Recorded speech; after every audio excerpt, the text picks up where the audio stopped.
and that is the first and the main square. So whatever you're doing last, whether it's exhibition, career, online, whatever the case is, that will be in that square. So if you versed a buddy, you did Uriah Faber and Dominic Cruz, and then you got out of it and whatever, left the game alone, that's what would be in that square. If you did career and you had a fight in career or whatever, creating a character, that's what's going to be in that square. So that's just a little bit something about, you know, as far as how the game's going to look and how the menu will function. And just bear in mind, the build that we played on the media deck was 2.5 weeks old. I don't think, I mean, I'm obviously not a developer. I don't think you add a lot to the game in 2.5 weeks. I think it's pretty much just working out bugs. So I don't think we're going to be seeing any Tyron Woodleys or, you know, TJ Dillashaw's, you know, in the final game other than DLC. But the game is finished. The day before we actually played it, Jazz Brusso confirmed the game has been submitted. So on the 14th of May, the game was finally submitted, and he's all done and dusted. That's right, guys. And just from a feel standpoint, you know, I enjoyed the menu. I thought it was very accessible, and it's one of the easier to go through menus that I've played on in a while. So it's great to see. Yeah, it's nice. All the main things that you'd want are in the first tab, and of course, as you go along, you've got things like Spotlight and Online. Spotlight is obviously going to be where you've got a lot of UFC content. So in the past, say Undisputed, you had event mode where you could make your pay-per-views, and of course THQ were supposed to put up cards of their events, which did not ever happen once, which was pretty disappointing. In EA Sports UFC, I did not see any kind of event mode, so I don't think there's any way to actually recreate pay-per-views or put on cards. For all you guys that want to do, you know, online organizations and things like that, I think you're gonna have to do it manually. There is computer versus computer in the game, so you can do that and simulate matches. As far as online goes, also replays and highlights, that's another big one that people wanted to know. They're automatic. Being on Fight Now is the first and main square. Wherever your last action was, exhibition, career, online, is what the Fight Now will be, as you mentioned, Casper, just before. If you do fight a buddy, it's going to be in that Fight Now. So I think that's just something that's going to save time for a lot of people.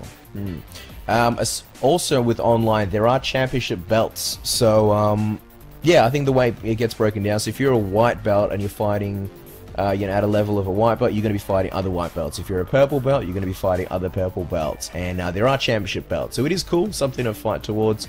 You know, as far as the online goes, we're just basically looking at notes and things we took down from the game. Here's a juicy one. BJ Penn, he's got a bit of stubble in the game. He's pretty heavily double-chinned. So for all you BJ Penn fans, he's pretty fat in the game. Body-wise, he's pretty accurate, but his face is a little bit bloated.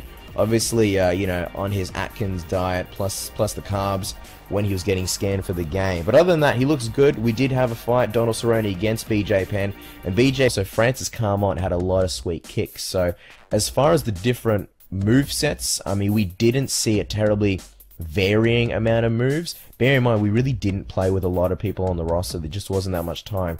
I know the playing as Cowboy Cerrone, you felt exactly like you were playing as Cowboy Cerrone. A lot of teeps, a lot of kicks, things like that. So as far as the movesets go, I don't know how many different ones were, but the people who we did play as, they had a very, very accurate moveset. Yeah, that's right. And, you know, possibly people might feel a bit slighted when they're doing a face tape with a guy that doesn't usually do it. But we're not sure, you know, we haven't played with enough characters to confirm that. And we'll confirm that if we get an opportunity in the future. Well, we noticed that almost every single person did have the front face kick or the face tape. Like, you had Daniel Cormier doing it, and we were a bit like, you know, why is Daniel Cormier doing it? But, you know, you saw in the Hendo fight, he does do them every now and then.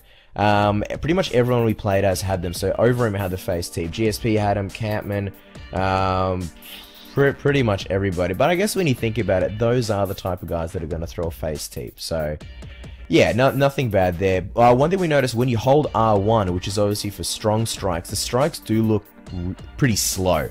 We found it really hard that if you're putting together combinations, you hold R1 and you're throwing, you know, like a big right or left hook or a big strong strike, it is quite hard to land. Again, we did only play for half an hour, and like with most games, you pick it up, you know, first couple of times, you're not as good as, you know, you are a few months down the road.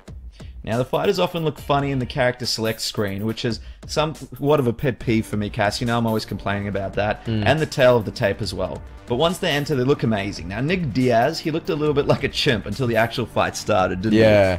When you see Nick Diaz walking around, he looked pretty funny. His jaw was pretty ridiculous. I think his eyes were a bit small.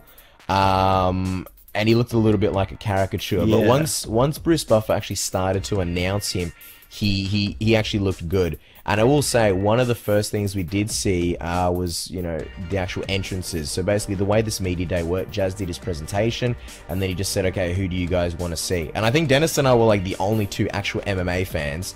And we were sort of like, well, who have you got, you know, to choose from? We expected that you're going to have, like, you know, Gustafsson and Jones and maybe 2 other people. But we literally had every character in there. So it is an incredibly detailed, you know, atmosphere there. I mean, with the crowd, you see people in the front row, they're on their phones, they're drinking beers. So it is an incredibly lively environment. That's right, and Greg Jackson is in the game, so is Faraz Zahabi. Greg Jackson legitimately looked like himself. He was very calm, and you could see him talking to another coach. When the fighters enter the ring, you could see the whole crew move with urgency.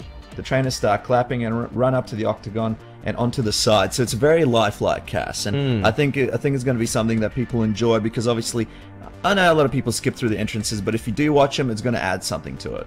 Yeah, well, I mean, you've obviously got the whole entourage and obviously all the fighters, crew, man, and it's pretty crazy that in this generation they don't have to cut the amount of characters on screen. They can handle that many, you know, models, and it's crazy to see Greg Jackson really calmly talking to another trainer, looking back at his fighter, looking back at the trainer, and then once the fighter actually enters the ring and, you know, does his bow, whatever the case is, you can see the trainers, you know, they really kick it into second gear. They run up the side of the cage, they roll the banner down. So it is a really nice little extra, and yeah, I think give it a few months, everyone's going to be skipping those entrances, but if you do want to watch them, it's pretty sick.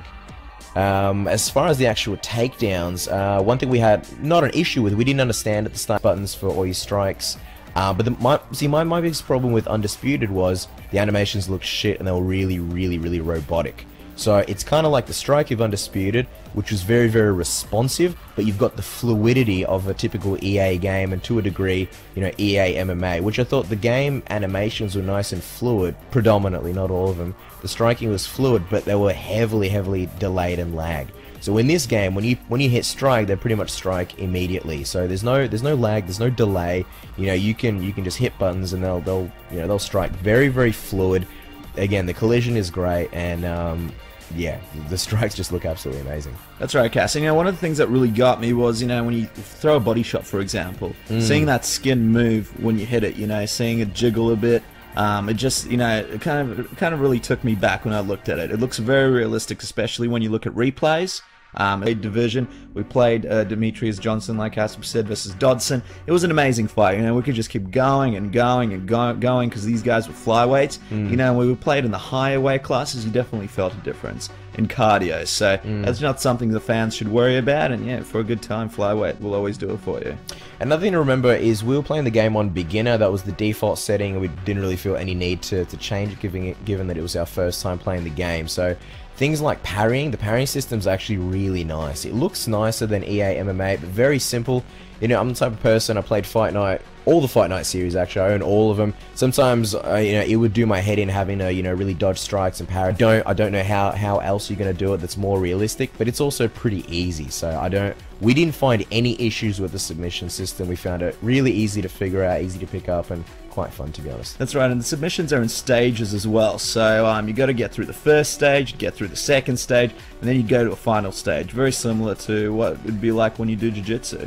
Yeah, and the other thing is, you know, with submissions also, the higher you progress in terms of positions, the easier it's going to be. So if you're doing a submission from, say, the guard, you're going to have, you know, maybe a few stages to get through. But if you get all the way into mount, you may only have 1 or 2 stages. So the game's Undisputed, for example, you'd be on the ground with someone and they just put you in a submission from not the most dominant position and maybe beat you. Now it's a lot more realistic, where you got to work to get into a better position, like Casper said, to have a more likely chance of finishing that submission. Yeah, correct. Now, as far as when we were at the media day, we played the game and we had a chat to the executives. The Royal Boss wants to know any word on when the demo will be released. Unfortunately not. We did ask them, where we didn't get a clear answer, and because that many people were doing interviews at the same time, we didn't have as much time, you know, sitting down with the producers as we wanted to. But no, at the moment there's no clear announced date for the demo. Now, Matt W want to know, will there be downloadable community creations like in EA MMA? Hope so. Yeah, we hope so too, but it's not going to happen. As